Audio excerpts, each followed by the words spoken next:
어, 지난 수요일이었던가요? 선거날이. 그래서 뭐 많은 분들이 우리 주변에 있는 현안들을 해결하기 위해서 뭐 다양한 그런 약속, 우리가 공약이라고 하는데 선거 공약을 많이 내놓았었습니다만은 우리도 잘 알지만 그와 같은 것들이 제대로 지켜지기가 쉽지 않다는 것. 가장 근본적인 문제가 해결되지 않은 채 이 땅에서 어떤 이 약간의 개선이나 또 잠시만의 어떤 그런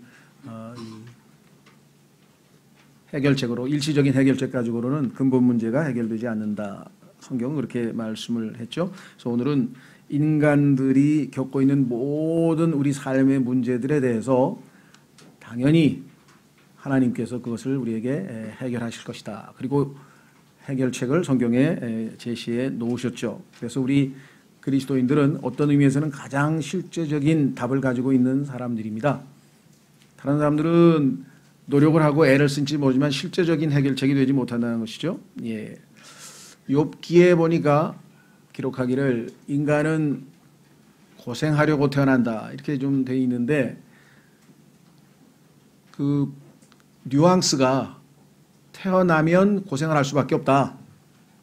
근데 이제 고생이라고 하는 단어를 보니까 영어의 trouble이에요. trouble. 그래서 man is born unto troubles 그랬는데 이 trouble이 즉 인간에게 지금 모든 우리를 괴롭히고 힘들게 하고 어렵게 하는 이 모든 문제들은 당연히 어디에서 발생했는가 그 처방 정확한 진단을 내려야 그 다음에 우리가 처방을 할 터인데 성경에 따르면 당연히 그것은 이 세상에 죄가 들어오는 순간이었다라고 성경에 말씀합니다.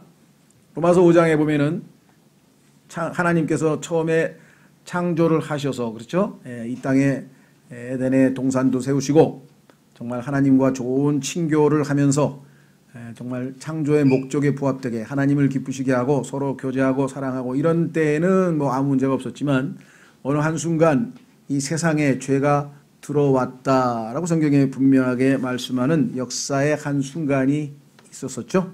그래서 우리는 그것을 창세기 3장에서 확인하게 되었는데 로마서에 보면 성경에 이 세상에 죄가 들어왔다라고 하는 표현을 분명히 말씀을 합니다. 한번 확인하고 넘어가겠습니다.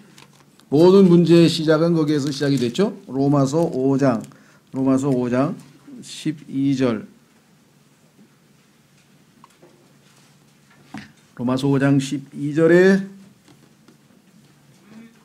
지금 우리가 겪고 있는 모든 문제들 여기 6개로 크게 분류해서 오늘 우리가 다루겠습니다만은 모든 문제의 원인은 죄다. 창세기 3장에서 이브가 하나님의 말씀을 어기고 선과 악의 지식의 나무를 먹고 남편에게 주어서 남편이 이것을 먹는 순간 하나님과의 관계는 깨어지고 죄가 이 세상으로 들어오게 되었습니다. 로마서 5장 12절 그러므로 한 사람으로 말미암아 죄가 세상에 들어오고 죄로 말미암아 사망이 들어왔으니 자 이와 같이 모든 사람이 죄를 지었으므로 사망이 모든 사람에게 임하였느니라. 그 이후에 이제 그 죄와 사망이 인류를 옥죄는 그러한 것이 시작된 셈이죠. 자, 그래서 하나님께서는 이 땅에 있는 모든 문제들의 근원을 바로 죄라고 했고 그 죄로 말미암아 창세기에 보니까 하나님께서 땅을 저주하셨죠. 너 때문에 너로 인하여 땅이 저주를 받으리니 그래서 땅이 저주를 받게 됐고 그 땅의 모든 인간의 삶의 조건 아니면 뭐 이 경제 활동의 모든 수단이나 이런 것들은 지금 땅으로부터 나오는데 그 땅이 저주받은 땅이 우리에게 가져오는 모든 그 결과로 인해서 우리는 지금 아주 다양한 형태의 갈등과 문제 뭐 아까 얘기했던 트러블이 투성이다. 그래서 한 인간이 태어나고 나면 너무나 많은 문제들이 산적해 있는 것을 우리가 보게 되고 그것을 내가 해결해 드리겠다 해서 지금 해결사를 자처해서 정말 너무나도 많은 사람들이 아주 열심히 뛰어다니고 공약도 내고 막 자기가 그 문제에 대해서 해결하겠다는 그런 내용들이 이번 선거에도 많이 있었습니다. 자, 그렇다면 우리는 실질적으로 인간의 근본적인 문제들을 하나님께서는 어떻게 우리에게 다 해결해 주실 것인지 한번 성경을 통해서 한번 살펴보려고 합니다. 사실 오늘 본문에 보니까 이미 하나님께서 그렇게 기록을 해 놓으셨죠. 21장 다시 한번 보겠습니다. 본문 요한계시록 21장 4절에 보니까 인간들이 하고 싶은, 인간들이 궁극적으로 이루고 싶은 것이 거기 다 들어있네요. 그렇죠? 예. 4절 또 하나님께서 그들의 눈에서 모든 눈물을 씻어주시리라. 모든 눈물을 씻어주시리라. 자, 다시는 사망이 없고 이 세상에서 가장 인간에게 있어서 난공불락, 즉 무너뜨릴 수 없는 적은 바로 사망인데 그 사망이 없다 그랬으니 그 다음에 슬픔도 울부짖음도 없으며 또 아픔도 다시는 없으리니 이는 이전 것들이 지나갔기 때문이라 하더라. 하나님께서 모든 것을 새롭게 하시는 그때가 되기 전까지는 지금 우리를 둘러싸고 있는 이 모든 종류의 온갖 종류의 문제들은 다 지속될 수밖에 없습니다. 그러나 그 문제들 속에서도 우리가 하나님으로 인해서 얼마든지 행복하고 기쁘고 그렇죠? 예, 그러한 삶을 살아갈 수 있다는 것이지 이 문제를 지금 살고 있는 여러분과 이 세상에서 하나도 없이 남김없이 다 하나님께서 제거해 버리시겠다. 그건 아닙니다.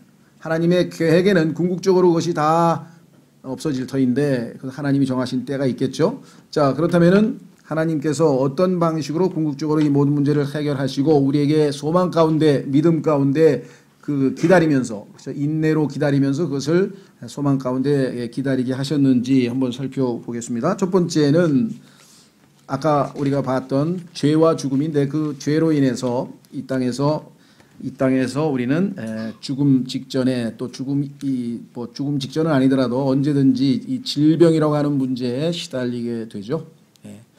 그래서 오늘날 아마 제일 많이 사람들이 대화를 나눌 때 모여서 나누는 화두 중에는 건강 문제인 것 같아요. 특히 뭐 이제 한 50대 60대 되면 뭐 만나면 뭐 건강 얘기입니다. 뭐가 좋다 그러다, 뭐가 좋다 그러더라, 뭐가 좋다 그러더라. 저도 지금 주변에서 하도 뭐가 좋다 그래가지고 뭘 많이 갔다는데 그거 어떻게 다 먹겠어요? 아, 이분 거를 안 먹어야 되나? 이걸 먹어야 되나? 저걸 먹어야 되나? 그렇죠. 그렇다고 그걸 다 먹는다고 해결이 되느냐? 그것도 아니에요, 사실은. 그런데도 불구하고 그 사랑, 형제 사랑, 정성 이래서 하여간 그 순서 정해놓고 이제 이거 다 먹고 하여간 먹기는 먹어야죠. 주셨으니까 먹기는 먹는데 자, 과연 그것하고 해서 이 질병 문제가 해결되겠는가? 오히려 질병과 치유라고 하는 제목의 설교를 제가 한 적이 있습니다만은 하나님께서 이 질병을 통해서 이 땅에서 살아가는 동안 물론 질병 문제는 예수님께서 해결하셨어요. 자, 한번 일단 그것부터 해결해 보죠. 예수님의 십자가의 죽으심으로 채찍에 맞으심으로 우리를 낫게 하셨다. 이 과거 시절에 이미 완성은 되어 있습니다. 베드로전서 2장 24절. 베드로전서 2장 24절.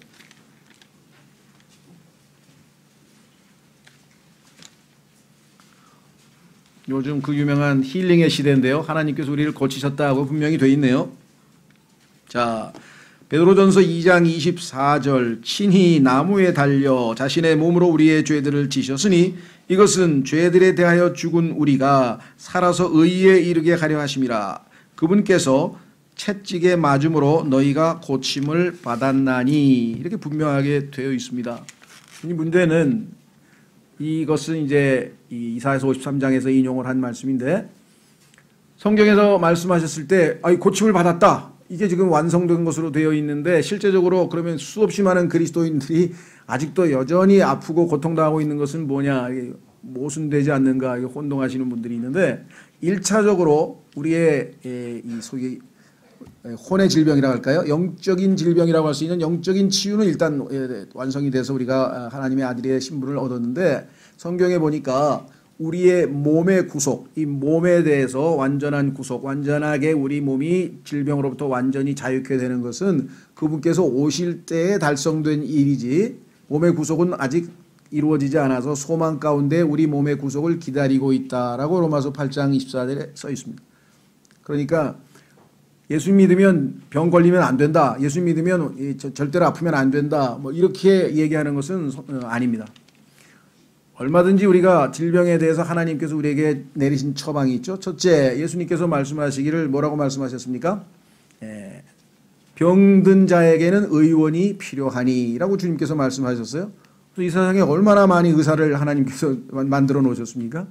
요즘은 정말 너무너무 의료 시설이라 뭐 이런 게 잘 돼 있잖아요. 그러니까 당연히 우리가 필요하면 이 의사들에게 도움을 받을 수도 있는 것이고요. 두 번째, 성경에 보니까 또 교회 장로들 불러서 기도하라 그랬죠. 의인의 기도는 역사하는 힘이 크다고 말씀하셔서 저희는 병원에 가기 전에부터, 그렇죠? 병원에 가기 전부터 아플 때 바로 우리는 그리스도인이니까 기도하고 또 다른 지체들에게 기도 부탁도 하고 하나님 말씀대로 하지만, 그렇다고 해서 병원 가는 것은 믿음이 없는 행위냐? 그렇지는 않습니다. 근데 그렇게 믿는 분들이 있어요. 병원에 가면 하나님을 신뢰하지 못해서 내가 혹시 세상 사람을 의존하는 게 아니야? 그럴 수도 있어요. 성경에 보니까 하나님께 와야 되는데 하나님께 안 가고 의사한테 먼저 가서 하나님께서 질책하면서 너 나를 믿지 않고 의사한테 갔다고 야단친 경우가 구약에 보면 나와요. 그러니까 그럴 수도 있으니까 여러분의 마음 상태를 항상 하나님 앞에 열어놓고, 하나님 제가 이렇게 어려움을 겪어서 아픈데 주님 어떻게 해야 되겠습니까? 기도하고 낫게 해주십시오. 저는 주님의 능력으로 병원 안 가고 낫고 싶습니다. 그러나 하나님께서 병원에 가도록 허락을 하시면 그것도 믿음으로 우리가 가는 거죠. 그러니까 병원 가는 것은 이 믿음이 약한 것이다, 이와 같은 이 공식을 만들어서 사람들에게 죄책감을 불러일으켜서는 안 되고요. 각자 어떤 사람의 경우는 그럴 수도 있어요. 하나님에 대해서 전혀 기도도 안 하고 전혀 기대도 안 하고 아프면 무조건 병원에 의사한테 가서 의존하는 그 마음이 그렇게 의존되어 있다, 의지하고 있다면 당연히 이건 문제가 되겠죠. 자, 그래서 성경에 따르면 우리의 육체에 관한 한 아직 주님께서 오셔야 완전히 질병으로부터 해방받을 수 있지만 이 땅에서 얼마든지 질병이 있더라도 복된 그리스도인의 삶을 살 수가 있다. 제일 극단적인 케이스는 성경에 보니까 바로 사도 바울입니다. 그는 이 땅에서 가장 모범적인 그리스도인이었지만 가장 평생 동안 몸이 아픈 가운데 참 고통 가운데에서 살았습니다. 그러나 완벽하게 정말 그리스도인으로서 본이 되는 삶을 살았습니다. 물론 하나님께서 그를 긍휼히 여기셔서 의사인 누가를, 우리의 사랑하는 의사인 누가를 그의 사역에 항상 동행하게 하셔서 배려하신 것은 물론입니다만은, 그래서 우리가 이 질병 문제에 대해서 이 땅에서 모든 것을 다 해결할 수는 없지만 주님은 궁극적으로 해방을 허락하셨다. 두 번째는 성경에 보니까 죽음인데요. 이 죽음의 문제에 대해서도 성경에 예수님께서 해결을 해 놓으셨다라고 성경에 분명하게 써 있네요. 두 구절을 확인해 보겠습니다. 히브리서 2장 14절. 그리스도인들 가운데는 오해하시는 분들이 있어요. 그리스도인들은 죽음을 두려워하지 않는다 그랬더니 저는 믿음이 없나 봐요. 그래서 왜 그러십니까? 저는 죽음이 두려워요. 그러신 분이 계세요. 뭘 오해하고 있냐면 죽음 자체를 두려워하지는 않아요. 왜? 우리는 죽은 후에, 그죠? 죽는 순간에 바로 우리가 주님과 함께 있을 것이라는 약속이 있고, 그래서 죽는 것이 더 이익이라고 하는 약속이 있고, 그 약속을 확고하게 믿기 때문에 죽음 자체에 대한 죽음의 권세에 우리가 휘둘린다든가 또 지옥의 형벌을 받는다 이게 아니기 때문에 죽음에 대해서는 두려워하지 않지만 죽음에 동반되는 공포와, 그렇죠? 그다음에 통증, 고통, 이것에 대해서는 우리도 인간인데 어찌 안 두렵겠습니까? 그렇죠. 그래서 그것까지 난 전 죽음을 안 두려워한다, 난 뭐 이렇게 생각하시는 것은 잘못이고요. 그럼에도 불구하고 우리가 죽음 후에 영원히 있을 그러한 형벌과 그런 공포에 대해서는 우리가 완전히 벗어났다. 자, 히브리서 2장 14절에 주님께서 이렇게 말씀하셨네요. 이것이 얼마나 우리에게는 큰 위로가 되는 말씀입니까?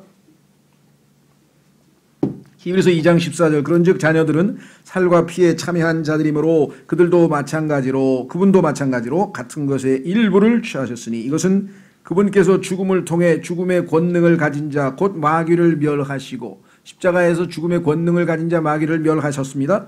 또 죽음을 두려워하여, 이때 죽음은 죽는 순간에 오는 그런 여러 가지 불편함과 고통, 그 얘기가 아니라 죽음이 가져다주는 두려운 공포, 그렇죠? 존재가 없어지는 거냐 아니면은 정말 영원한 형벌이 기다리고 있느냐, 이것이죠. 죽음을 두려워하여 평생토록 속박에 얽매인 자들을 건져내려 하심이라. 그래서 우리는 질병과 죽음에 대해서 하나님께서는 이 원인인 죄를 제거하심으로 십자가에서 예수 그리스도 하나님의 어린 양, 보라 세상 죄를 제거하는 하나님의 어린 양이로다. 원인이 제거됐잖아요. 그렇죠?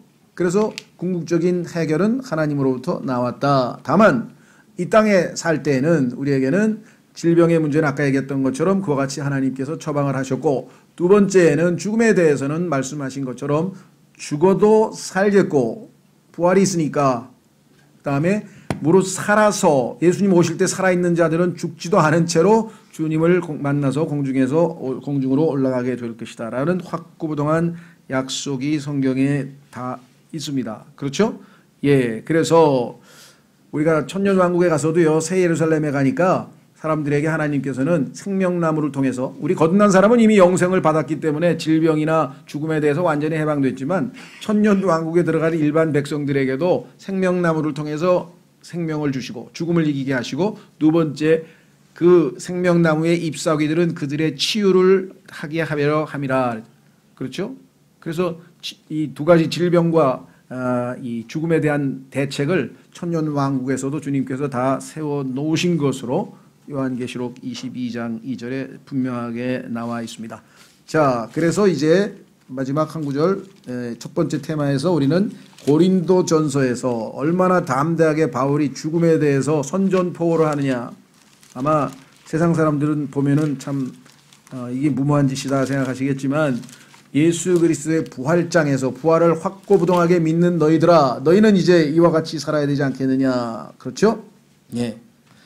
그래서 드디어 사망을 이기신 예수 그리스도의 부활이 확실하니, 그러면 우리가 사망에 대해서 더 이상 두려워할 게 뭐냐. 55절 고린도전서 15장 55절 오 사망아 너의 쏘는 것이 어디 있느냐. 오 무덤아 너의 승리가 어디 있느냐. 사망에 쏘는 것은 죄요 죄의 힘은 율법이니라. 그러나 우리 주 예수 그리스도를 통하여 우리에게 승리를 주시는 하나님께 감사. 사망을 이기신 예수 그리스도께서 계시기 때문에 우리는 죽음에 대해서, 죽음 이후의 형벌에 대해서, 영원한 고통의 장소에 대해서 두려워하지 않고, 그러면 어떻게 되는가? 이 땅에서 소망 가운데 열심으로 주님을 섬긴다. 58절 그러므로 내 형제들아, 부활 소망이 있는 자들아, 너희에게 부활 소망이 있으니, 그러므로 내 형제, 사랑하는 형제들아, 너희는 굳게 서서 흔들리지 말고 항상 주의 일을 넘치게 하라. 부활하신 주님과 다시 만나서 회개보고를 한다 그랬죠. 1대1로 모든 사람이 자기가 행한 행위에 따라 1대1로 회개보고를 할 터인데, 그러니 너희 수고가 주 안에서 헛되지 않은 줄 너희가 아느니라. 다 일일이 기억하시고 보상하실 것이다. 그렇게 말씀을 했습니다. 자, 두 번째 문제는 소위 요즘에 말하는 아주 인간에게 많이 언급되는, 소위 말하면 경제적인 문제, 재정적인 문제, 뭐 하여간 가난의 문제, 정치, 오늘날 현대 정치는 이 가난 문제를 해결한다고 해서 지금 뭐 다양한 해법을 씁니다. 그래서 개인의 자유를 통해서 뭐 부를 창출해서 자를 뭐 공급해보자는 그런 보수주의자로부터 시작해서, 그것보다 사회 정의가 먼저니까 분배를 뭐 제대로 먼저 하자는 사람들부터 하여간 뭐 다양한 해결책이 나오지만 궁극적인 해결책은 될 수가 없겠죠. 자, 그래서 하나님께서는 이 문제에 대해서 어떻게 얘기를 했느냐. 이 땅에 사는 그리스도인들이 그러면은 예수님 믿고 낳고 다 부자가 되느냐.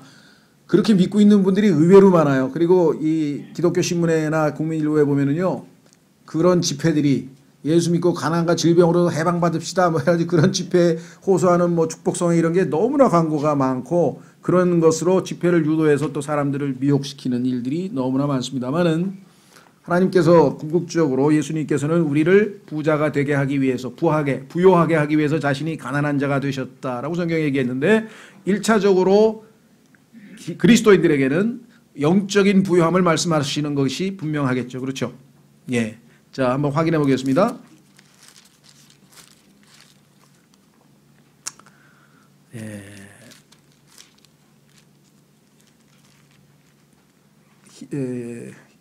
우리가 우선 마태복음 6장서부터 보겠습니다. 마태복음 6장에 가셔서 하나님께서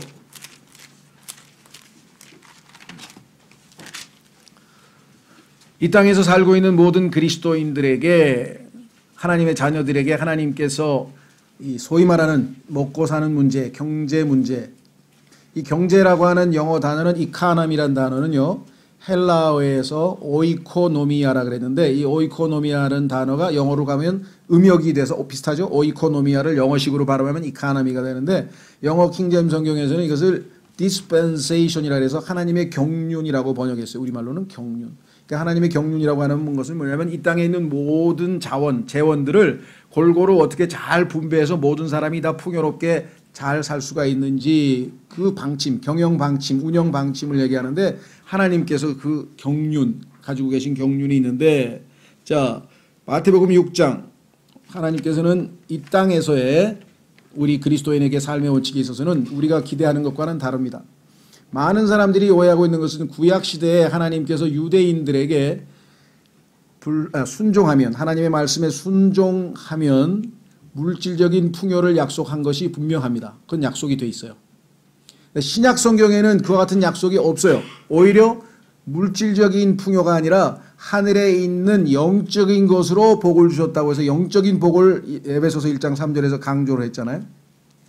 과거에 우리 순복음교회에서 다니다가 오셨던 분이 제가 거기서 그거에 속아가지고 난 물질적인 축복 한번 받아보려고 거기서 10년 있었는데 안 되더라고 해서 나중에 알고 보니까 내가 하나님께서 나에게 약속하신 것은 영적인 축복인데 신약에서 물질적인 축복만 받으려고 10년 동안 그냥 열심히 막 기도도 하고 열심히도 내고 했는데 결국은 이게 못 받으니까 이게 왜 뭐가 잘못된 거 아닌가 싶었는데 제가 오히려 잘못 짚었군요. 그렇습니다. 구약에서 하나님께서는 분명하게 하나님께 순종했던 모든 사람들은 다 부유하게 물질적인 풍요를 누렸어요. 그건 하나님이 그렇게 약속하셨기 때문에. 그러나 신약에서는 그렇게 약속을 하지 않고 오히려 뭐라고 얘기했습니까? 영적인 축복을 줬는데 물질적인 축복에 대해서는 여러분과 제가 보기에는 그거 너무 심하시다 싶을 정도로 뭐 먹을 것과 입을 것이 있은즉 만족하자 이렇게. 근데 여기서 먹을 거 입을 거 없는 분이 있습니까? 근데 대부분 만족을 안 해요. 그래서 어떤 분이 그리스도인이 가장 불순종하는 성경 구절 이거라고 딱 들었대. 먹을 것과 입을 것이 있은즉 만족하자. 그러는데 자기 만족한 성도 하나도 못 봤다 이게. 뭐가 더 필요한 듯이 막 찾고 다니 전부 다 더 얻으려고 그래. 일리가 있는 말씀이죠. 그렇죠? 예. 자, 여기도 마찬가지. 마태복음 6장 31절. 그러므로 염려하여 이르기를 우리가 무엇을 먹을까 혹은 우리가 무엇을 마실까 우리가 무엇을 입을까 하지 말라.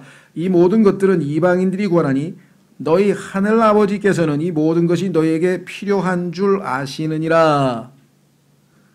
오직 너희는 첫째로 하나님의 왕국과 그분의 의를 구하라. 그리하면 이 모든 것을 너희에게 더하시리라.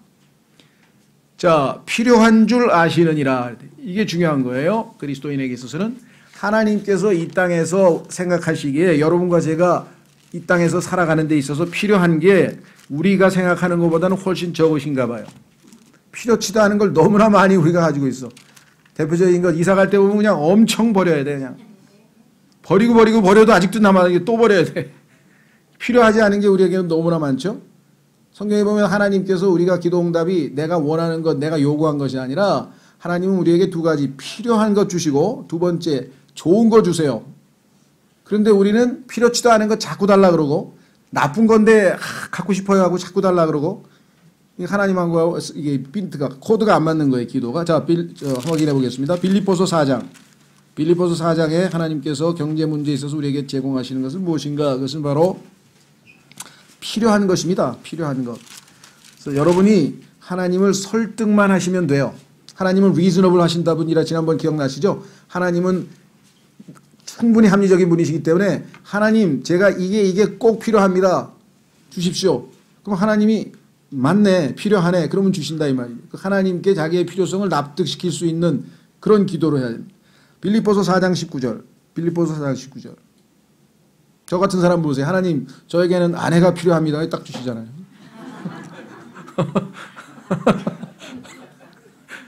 필요합니다. 필요를 아시면 주신다는 거죠. 자, 빌립보서 4장 19절. 오직 내 하나님께서 그리스도 예수님을 통해 영광 가운데서 자신의 부요하심에 따라 너희의 뭘 공급하신다고요? 모든 필요를 공급하시리라. 제가 기억나는 한 형제가 하나 있어요. 그 형제가 그러더라고. 자기는 카메라가 꼭 필요하대. 그래서 왜 필요하다니까 사진 찍어서 나는 이런 사역을 하니까 저한테 헌금하고 싶은 분은 헌금하세요 해서 그렇게 헌금을 받아서 자기는 사역을 하겠다는 거예요. 사진을 찍어서 알려줘야 사진기가 없대. 그러냐고. 나도 기도하겠다고. 근데 그 다음 주에 와가지고 사진기를 들고 왔어. 어디서? 그러니까 하나님이 주셨다는 거야. 그래서 왜? 하나님 좀 꼭 필요해요. 이거 꼭 필요해요. 필요한 걸 안 주시는 분이 있어요. 여러분들 부모님들 중에도 마찬가지. 꼭 필요한 걸 안 주시진 않죠. 근데 대부분 필요치 않은 걸 자꾸 달라고 하니까, 그것도 나쁜 걸 자꾸 달라고 하니까 참 안타깝죠. 자, 다시 돌아오겠습니다. 그래서 하나님께서는 이 땅에 탐욕이 문제지 뭐가 없어서 이 땅에 못 먹고 못 사는 건 전혀 아닙니다. 지금 더더군다나 우리 같은 이 풍요로운 사회에서는 오히려 풍요가 문제죠. 풍요가 우리를 느슨하게 만들고, 성경에 보니까 라오디게아도 문제가 뭐였습니까? 나는 부자야 하면서 영적으로는 가난하게 됐어요. 물질적인 풍요는 영적인 가난함을 가져온다라고 성경에 분명하게 써 있고요. 그래서 조심하셔야 돼요. 물질적인 풍요가 나쁜 건 아닌데 잘못하면 우리로 영적으로 가라앉게 만들 수가 있어요. 그래서 야고보서에 보면 가난한 사람들, 물질적으로 가난한 사람들은 하나님께서 믿음에 풍요하게 해주셨다 그래서 보상으로. 그죠? 쥐뿔도 없는데 믿음은 좋아. 얼마나 좋아요. 정말 그 도전 받잖아요. 어휴. 예. 그래서 하나님은 균형 잡히시는 분이기 때문에, 자, 그래서 우리는 필요를 채우시는 주님이 계신다. 물론 나중에 가면요, 얼마나 풍요한가. 이 농사도 이모작이 아니잖아요. 성경에 가보니까. 추수하면 심고, 추수하고 심고, 이게 그냥 반복되는 그 모습을 성경에서 얼마나 아름답게 그려놨어요. 풍요는 뭐 상상을 초월하죠. 예. 포도 한 송이를 어깨다 둘 사람 메고 와야 될 정도의 풍요로움에 대해서도 얘기를 했었죠. 자, 그러면 세 번째 문제는 뭐냐? 이게 이제 더 중요한 문제 중에 하나인데, 전쟁의 문제인데요. 성경에 보니까 전쟁의 원인이 정확하게 기록되어 있습니다. 인간의 마음속에는 욕심인데요. 예, 욕심. 자, 국가 간의 전쟁은 말할 것도 없고, 맨 처음에 인간과 하나님과의 갈등이, 죄로 말미암아 하나님과 우리 사이에 원수관계가, 원수관계가 맺어졌다고 성경에 말씀했습니다. 예수님의 보배로운 피로 우리가 하나님과의 관계가 회복이 되어서 화해의 관계로 들어갔습니다. 그러니까 죄로 말미암아 하나님과 원수관계된 거기에서부터 모든 원인이 시작이 됐기 때문에 뿌리로 가서 그 뿌리부터 제거를 해야 된다 이거죠. 그러니까 이 땅에 있는 사람들이 하나님과 적대 관계에 있는 한 전쟁이 안 생길 수가 없는 것이에요. 결과적으로. 점점 자라나서, 죄가 자라나서 나중에 사망에 이르듯이 이 적대 관계가 점점 결국은 국가 간의 전쟁이에요. 밥 존 시니어라고 하는 유명한 미국의 감리교 목사신데, 그분이 전쟁은 이 땅에서, 이 세상에서 죄에 대한 하나님의 심판이며, 지옥은 저 세상에서 죄에 대한 하나님의 심판이다 라고 하는 유명한 명언을 남겼어요. 이 땅에서는 하나님께서 죄에 대해서 전쟁을 하나님이 부추기거나 일으키거나 그럴 필요도 없어요. 그냥 놔둬도 욕심 때문에 전쟁을 하게 마련이죠. 자, 그래서 하나님과의 관계가 회복이 돼서 화해된 사람은 그 다음에 어떻게 됩니까? 자기 자신과의 관계에서도 회복이 됩니다. 많은 사람들이 자기 자신을 미워하고 자기 자신을 비하하고 자기 자신을 학대하는 사람이 너무나 많아요. 하나님과 화해를 이루면 자신과의 화해를 이루게 되고, 그런 사람이어야 다른 사람과 화평한 관계를 유지할 수 있고, 그래서 로마서 12장에서 모든 사람과 가능하면 항상 화평하게 지내라 라고 얘기를 할 수 있는 것이에요. 우리 그리스도인들에게. 그렇지 않은 사람들에게는 갈등이 계속 고조되고 경쟁이 심화되고, 지금 이런 사회에서 우리가 살고 있다는 것이죠. 그래서 하나님께서는 하나님과 화해를 시키는 그리스도의 대사로서 우리를 뽑으셨다고 고린도후서 5장에 말씀하시죠. 하나님과 적대 관계에 있는 사람들을 하나님과 화해 관계로부터 시켜서 그 사람들이 화평한 사람이 돼야, 그 사람들의 마음에 하나님의 평안이 거해야 전쟁이 그치지, 그게 남아있는 한 언젠가는 전쟁이 일어날 수밖에 없다라고 성경에서 분명하게 말씀을 했습니다. 그리고 예수 그리스도께서 이 땅에 오시는데, 이 땅에 오실 예수 그리스도의 타이틀이 The Prince of Peace, 평강의 통치자이십니다. 이 땅에 오셔서 모든 거룩지 아니한 자들, 모든 의롭지 아니한 자들, 모든 욕망에 사로잡힌 자들을 모조리 다 패퇴시키고, 전쟁에서 이겨야 평화가 옵니다. 전쟁에서 이겨야 평화가 오죠. 모든 자들을 다 패퇴시키고 멸망시키고, 그리고 나서 평강의 통치자이신 예수 그리스도께서 이 땅에 의와 평강이 강물처럼 흐르는 그와 같은 왕국을 세우시겠다. 그렇게 성경에 분명하게 약속을 하셨잖아요. 그렇죠? 그러니까 우리는 그때까지는 그렇죠. 이 땅에 어떠한 상황이 발생할지는 아무도 모릅니다. 그렇죠?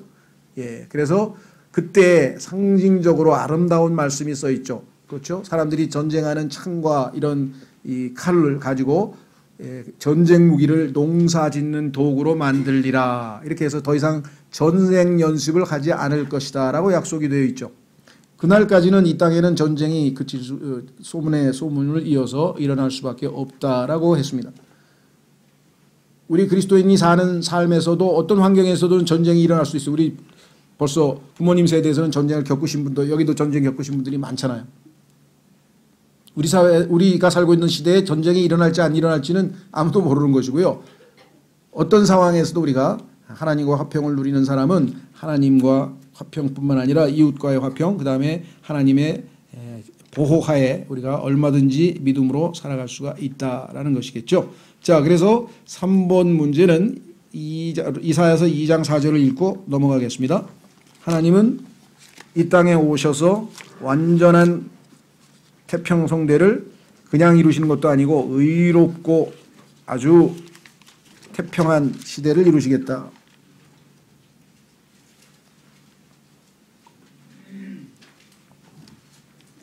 이사야서 2장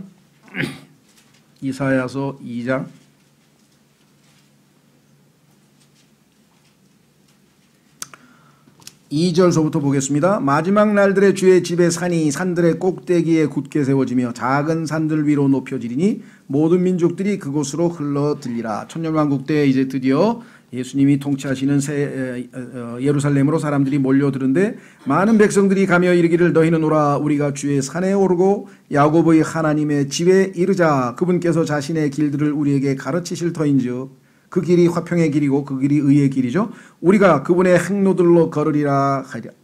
이는 법이 시온에서 나아가며 예수님께서 통치하시는 곳이죠. 주의 말씀이 예루살렘으로부터 나아갈 것이기 때문이라. 이와 같은 의와 화평이 강물처럼 흐르는 통치가 이루어지려면 첫째적으로 뭐가 있어야 되느냐. 4절 그가 민족들 가운데서 심판하며 많은 백성들을 꾸짖으리니. 그렇죠? 아마겟돈 전쟁에서의 심판이 먼저 있고 나서 그 다음에 화평한 나라가 옵니다. 모든 거룩지 못하고 의롭지 못한 모든 것들이 제거되어야 그 다음에 화평한 나라가 옵니다. 그들이 자기들의 칼을 쳐서 보습을 만들고 자기들의 창을 쳐서 가지치는 낫을 만들리라. 민족이 민족을 치려고 칼을 들지 아니하고 그들이 다시는 전쟁을 배우지 아니하리라. 여러분들 여러 번 말씀드렸죠. 이 구절이 어디에 기록되어 있다 그랬습니까? 미국의 유엔 본부 앞에 이사야의 벽이라 그래가지고 이사야서를 기록을 해서 안전보장 이사야가 이 말씀을 성취하겠다. 어떻게 성취하겠어요? 안전보장 이사야가 생긴 다음에 전쟁은 비율이 더 많이 확산됐는데 그 이후에 전쟁이 더 많이 생겼어요. 훨씬. 그러니까 좋은 말씀이긴 하고 그러나 이것을 우리에게 제공하시는 분은 하나님이시죠. 예수님께서 오셔야 여기 나와 있는 것처럼. 그런데 그 4절에 보면 그가 민족들 가운데서 심판하며 많은 백성들을 꾸짖으리니 요 구절은 생략했어요. 이게 전제돼야 그 다음에 전쟁 연습하지 않는 평화가 오는데 심판은 빼고 그죠? 아마겟돈에서의 심판은 빼고 영광의 보좌에서의 심판은 다 빼버리고 요거만 딱 따다가 이 화평한 이 시대를 우리 안전보장 이사회와 유엔이 함께 열겠다. 뭐 이런 큰 포부를 실어서 거기다 담아놓은 것 같아요. 자, 그러나 인간이 이룰 수는 없는 것이고 하나님의 선물로 주시는 것을 받을 뿐입니다. 우리는 그날이 올 것을 알기 때문에 이 땅에서의 전쟁에 대해서 그렇게 연연하거나 두려워하지 않는다. 네 번째 정치의 문제인데요. 올바른 정치, 바르게 다스린다 그랬는데 지금 의롭지 못하죠. 그래서 이 땅에 있는 모든 통치자들은 하나님 보시기에는 의로운 통치자가 아닙니다. 이 세상 자체를 성경에서는 악한 현 세상이라고 했거든요. 이 악한 현 세상에 그 어떤 정치적인 그 성향 또는 스펙트럼이 속했든지 간에 하나님 보시기에는 일단 다 악한 것입니다. 의로운 통치자가 없다고 성경이 분명히 말씀했고 그 증거는 이 온 땅에서 단 한 분 의로우신 분이셨던 예수님을 세상이 십자가에서 죽인 사건이에요. 그래서 이 땅의 통치자는 다들 흠결이 있고 심지어는 다윗마저도 하나님 보시기에 잘못한 점이 여럿 있었습니다. 자, 그래서 의로우신 통치자이신 예수 그리스도께서 오시기까지 이 땅은 정치적인 학대가, 정치적인 이 불의가, 도덕적 타락이 있을 수밖에 없는데요. 자, 그래서 전도서 4장 1절에 가장 지혜로웠던 솔로몬이 탄식하지 않습니까? 솔로몬이라고 하는 사람은 그 당시에 태평성대를 이루었던 사람인데도 불구하고 그는 이 땅의 모든 모습들을 바라보면서 이렇게 얘기를 했습니다.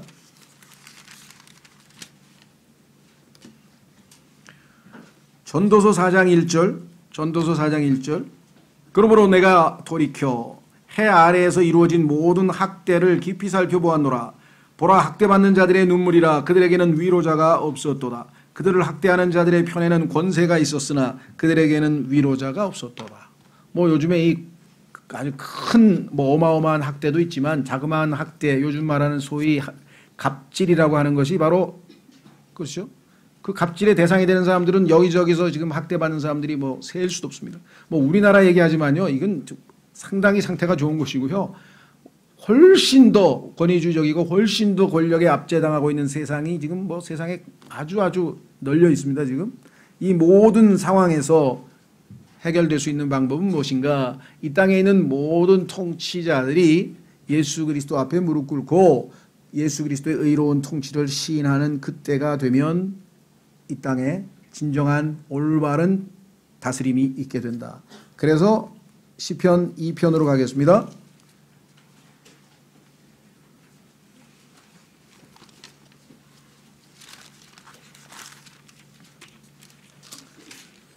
이 땅의 정치는 누가 할 것인가? 하나님께서 이미 그 정치하실 다스리실 분을 세워 놓으셨다고 성경에 선언되어 있습니다. 그분을 받아들이면 되죠. 자, 시편 2편 1절. 어찌하여 이교도들이 경노하며 백성이 헛된 일을 꾀하는가? 여기서 이교도는 유대인과 반대되는 개념인데요. 오늘날 우리 그리스도인들과도 반대되는 개념이 되겠죠. 즉 하나님을 받아들이지 아니하는 자들입니다. 이 땅의 왕들이 스스로 나서며 치리자들이 함께 의논하여 이 땅의 모든 권력을 가진 통치자들이 힘을 합쳐서 바벨탑에서 하나님께 대적을 했던 것과 마찬가지로 오늘날에도 이 유엔이라고 하는 조직을 통해서 하여간 이 세상 사람들이 어떻게든 다 힘을 합칩니다. 정치적으로 유엔이 됐던 경제적으로 WTO가 됐던 뭐 문화적으로 유네스코가 됐던 다 일단 합쳐서 바벨탑처럼 하나가 돼서 다 뭉쳐가지고 인간의 힘으로 뭔가를 이루어보자. 바벨탑 정신이죠. 바벨탑에서 우리의 이름을 내자. 이게 우리의 이름을 내자. 인간 문명을 드높이자. 이게 인간의 휴머니즘을 드러내자. 이게 요즘으로 하면 기술 문명을 이루어서 테크노피아를 이루어보자. 뭐가 됐든지 간에 인간의 힘으로 뭔가를 달성하겠다고 했는데 그때 뭐라고 그랬습니까? 주와 그분의 기름 부음 받은 자를 대적하여 이르기를. 하나님이 인간을 괴롭히고 힘들게 하는 것처럼 착각하고 있어요. 그래서 그들이 결박한 것을 우리가 끊고 그들이 묶은 줄을 우리에게서 내던지자는도다. 이것이 바로 바벨탑에서 일어난 일인데 오늘날 마지막 예수 그리스도의 재림 직전에 있게 될 현상이죠. 그렇게 되면 하나님께서 하늘에서 어떻게 하겠습니까? 비웃으신다 그랬네. 말이 안 되는 일을 하고 있는 거죠. 전혀 안 되죠. 하늘들에 앉으신 분께서 웃으시며 주께서 그들을 비웃으시리로다. 절대 안 되는 일을 하고 있습니다. 그때 그분께서 진노하사 그들에게 말씀하시고 심히 기뻐하지 아니하사 그들을 괴롭게 하시며 이르시되. 왜 그러느냐? 하나님의 계획을 거부했는데 하나님의 계획은 뭐였는가? 6절에 그럼에도 내가 이미 내 왕을 내 거룩한 산 시온에 세웠노라 하시리로다.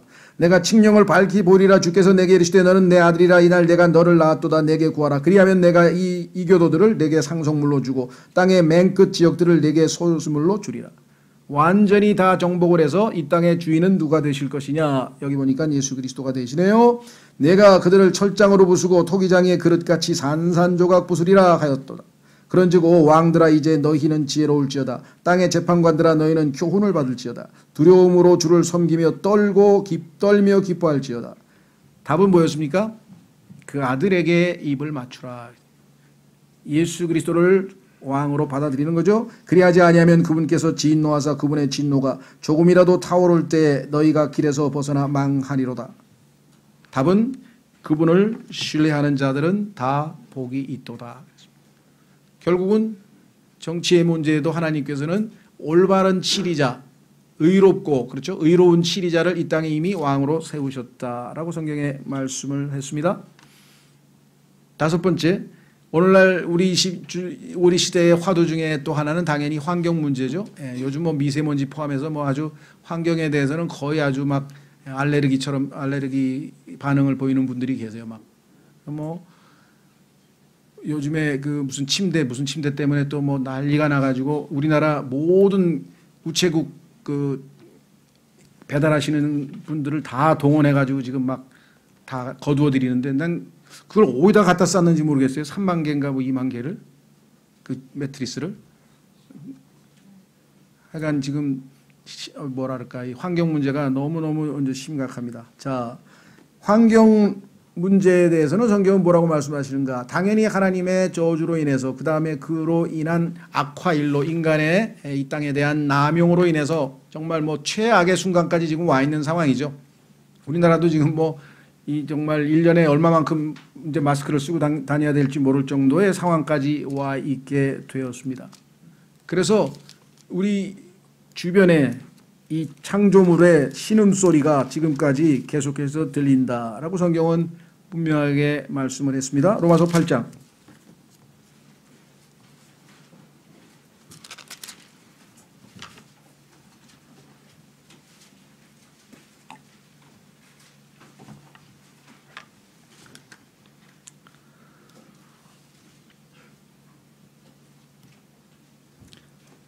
로마서 8장의 마지막 시대에 대한 이야기를 하면서 이렇게 되어 있네요.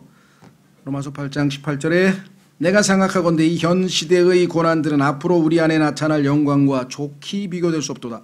창조물이 간절히 기대하며 기다리는 바는 하나님의 아들들이 나타나는 것이니라.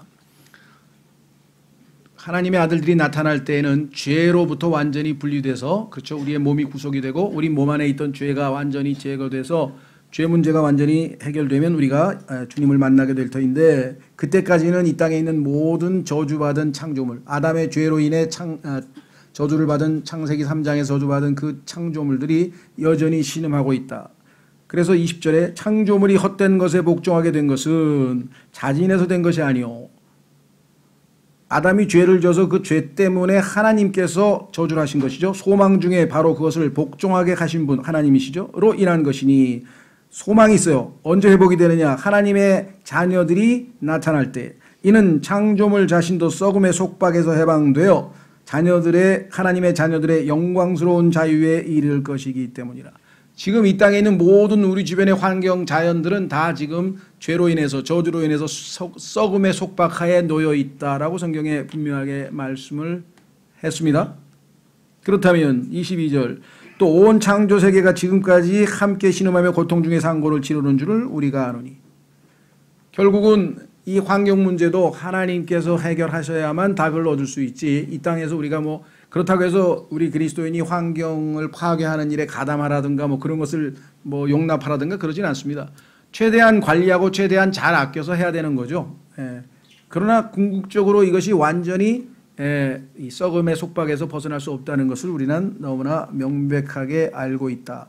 그래서 하나님께서 결국은 이 땅에 오셔서 이 모든 썩은 것들을 일단 천년왕국 동안에 치유해서 다 고치시게 됩니다. 자, 하나님의 해결책은 무엇인가?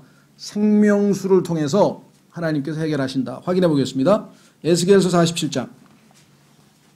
에스겔서 47장으로 가면 이 땅의 모든 환경을 완전히 이제 천년왕국 시작되기 직전에 회복을 시키시는데 하나님의 방식은 뭐냐?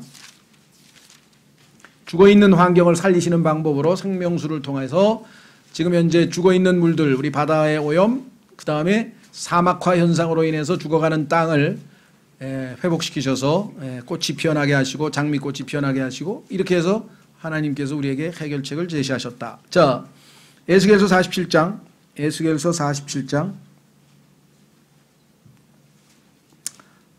6절 이제 생명수가 흘러나오는데요. 물들이 흘러나오는데 이 물들이 어떤 물인가 한번 보겠습니다. 6절. 그가 내게 이르되 사람의 아들아 내가 이것을 보았느냐 하고 그 뒤에 나를 데려다가 그 강가로 돌아가게 하기에 내가 돌아왔는데 보라 그 광둑의 이쪽과 저쪽에 나무가 심이 많더라. 그때 그가 내게 이르되 이 물들이 동쪽 지역을 흘러나와 사막으로 내려가서 바다로 들어가리니 그것들이 바다로 들어갈 때 그 물들이 뭐 어떻게 된다고요? 치유되리라. 그 강들이 이르는 곳마다 살아서 움직이는 모든 것이 살고 또 물고기가 심이 많으리니 이는 이 물들이 거기에 이름으로 그것들이 치유될 것이기 때문이라. 그 강이 이르는 곳에서는 모든 것이 살리라. 그뿐이 아닙니다. 또 그들이 엔게디에서부터 에네글라임에 이르기까지 그 강 위에 서리니 그 지역들이 그물을 치는 곳이 되리라. 그 지역들의 물고기가 그것들의 종류대로 대해의 물고기같이 심이 많으리라. 그러나 그 지역들의 수렁과 늪지대들은 치유되지 아니하고 소금에 넘겨지리라. 이것은 특별한 목적이 있으셔서 그렇죠. 나중에 또 그 강가의 둑 위에는 이쪽과 저쪽에 먹을 것을 맺는 모든 나무가 자라되 그것들의 잎사귀가 시들지 아니하며 열매가 없어지지 아니하리라. 그것이 자기의 달들에 따라 새 열매를 맺으리니 이는 그것들이 자기들의 물들을 성소에서 내었기 때문이라. 그것들의 열매는 먹을 것이 되며 잎사귀는 뭐가 된다고요? 약이 되리라. 계시록에도 보면은 새 예루살렘에도 생명나무 열매뿐만 아니라 그 잎사귀들은 치유하는 민족들을 치유할 것이라고 했죠. 환경 문제에 대해서도 하나님께서는 완벽한 해결책을 다 마련하셨습니다. 주님께서 그것을 성취하시는 그때까지 우리가 소망이 있으니 소망이 있다면 어떻게 하라고요? 인내로 기다릴지니라 하겠습니다. 자, 마지막입니다. 1번, 2번, 3번, 4번, 5번을 상대적으로 최대한 잘 어느 정도 해결하는 사람들은 이 세상에서 훌륭한 정치가라 그러죠. 예, 존경받습니다.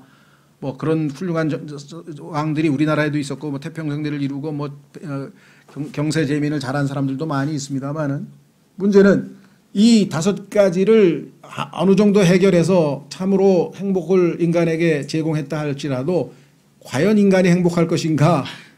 아니라는 데 문제가 있다.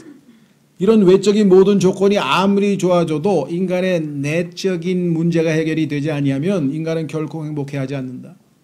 하나님은 영이시니 자, 성경에 보니까 하나님께서 인간에게 관심을 두고 있는 것은 무엇인가? 하나님은 영이시기 때문에 인간의 어디에 관심이 더 많으시겠습니까? 네, 인간의 영. 자, 확인해 보겠습니다. 스가랴서 12장 1절에 보시면 스가랴서 12장 1절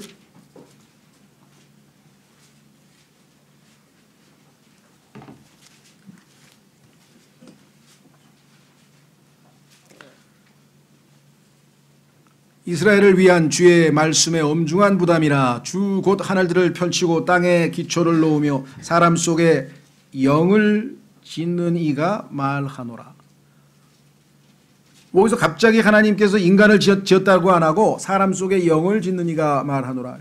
하나님은 영이시니 경배하는 자가 영과 진리로 경배해야 된다 그랬는데 문제는 어디에 있습니까? 인간의 죄로 인해서 영이 죽어있는 상태이잖아요. 그래서 예수 그리스도를 영접해서 우리의 죽은 영이 살아나게 되면 하나님과의 교제가 회복이 되고 그렇죠?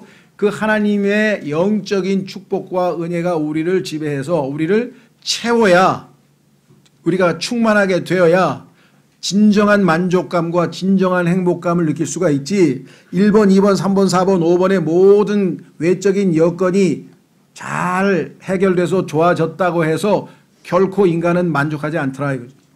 이것을 보여주기 위해서 하나님께서 쓰신 책이 전도서라고 하는 책이에요. 1번, 2번, 3번, 4번, 5번의 문제에서 거의 벗어나서 그야말로 정말 최고의 모든 여건을 갖춘 사람이 솔로몬이었잖아요.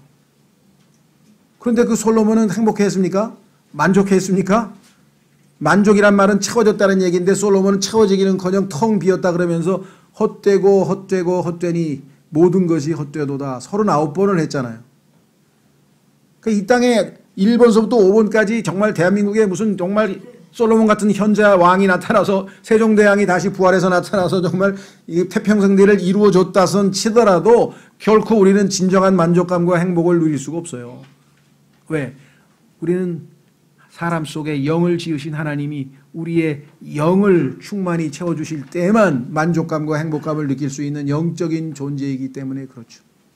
그렇죠?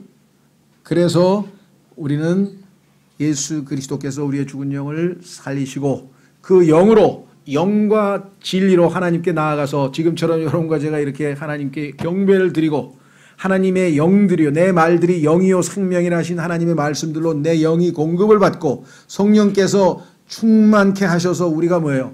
진정한 여건이 비록 나쁘더라도 비록 여건이 훨씬 안 좋더라도 얼마든지 만족감과 행복감을 느낄 수 있는 것이 초월적 삶을 환경을 초월해서 진정한 복을 누릴 수 있는 사람들이 그리스도인이잖아요. 물론 하나님께서는 1번서부터 5번까지 문제도 완벽하게 다 해결해 놓으셨고 그런 환경에서 여러분과 저를 살게 하실 겁니다. 영원히. 그러나 그때까지라도 우리가 그때까지라도 이 땅에서 하나님께서 주시는 해결책에 대한 소망과 또 지혜와 능력과 이런 것을 통해서 얼마든지 우리가 진정한 그리스도인으로 살아갈 수 있다. 우리 주변에 있는 여러분들에게 단순히 구원받고 지옥에 안 가는 그러한 기본적인 복음도 전하지만 하나님께서 이게 하나님의 공약이에요. 선거 공약. 나중에 하나님이 이걸 그대로 하나하나 다 실천해서 100% 공약 이행률을 보이실 분이잖아요. 그걸 우리가 믿고 있잖아요. 그렇죠? 예, 그렇다면 이 땅에서 정말 유일한 대안은 뭐냐? 성경 속에 하나님과 하나님이 약속하신 말씀들이다. 이것을 우리가 우리만 믿는 것이 아니라 우리 주변에 있는 사람들에게도 진정한 복된 길, 행복의 길을 알려주셔야 될 것 같습니다. 방대한 주제이지만 짧게나마 하나님께서 우리에게 어떻게 인간의 모든 문제들에 대해서 확고하게 해결책을 제시하셨는지 보고 이 땅에서 우리가 소망 가운데 살아가셨으면 좋겠습니다. 다 같이 기도하겠습니다.